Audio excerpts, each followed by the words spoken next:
mēs lūkojamies uz to kopējo situāciju, ir skaidrs, ka Krievija, kā agresors blakus šeit, grib mūs vājināt, grib mūs ievainot, grib mūs iebiedēt. Bet paradoxālā kārtā mēs Latvijā, mēs Baltijā esam kļuvuši stiprāki. Un jāsaka, ka katra atslēgšanās no Krievijas ar to padara mūs stiprākus. Tādēļ es gribētu teikt, ka arī kopumā, ņemot piemēru no enerģijas un enerģētikas sektora, mums ir jāatslēdz visa mūsu ekonomika no Krievijas, lai nebūtu šim agresoram nekāda iespēja mūs jebkā vēl arī ekonomiski apdraudēt vai ietekmēt. Jo jāsaprot, ka nav tādas Latvijas stratēģijas īsti iespējamas, jo mēs visas 3 Baltijas valsts atslēdzāmies no Brela. Mēs esam tehniski savienotas vienā traukā. Mums ir jāmāk trietā risināt drošības, energodrošības jautājumus un spēt strādāt kā viena sala, nevis Latvija, bet Baltija.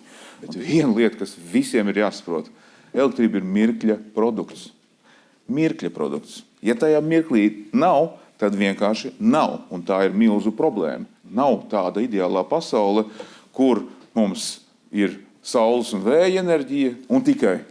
Un nav šo te kontrolējumu ģenerējušo jaudu. Rīta sesijā notika 3 Baltijas valstu par ekonomikām un enerģētiku atbildīgo komisiju sēdi. Un mēs arī pārunājām vairākas lietas, ko ministrs prezidents tikko akcentēja, gan augstsprieguma tīklu savienojumu, geogrāfiju, hibrīdu apdraudējums, protams, arī atomenerģētikas attīstību, kur Igaunija spēr pirmos soļus modulāro atomreaktoru virzienā, kur Lietuvai, protams, ir vēsturiskas tradīcijas šajā jomā, un, protams, arī Latvija turpina šim jautājumam padziļināti sekot.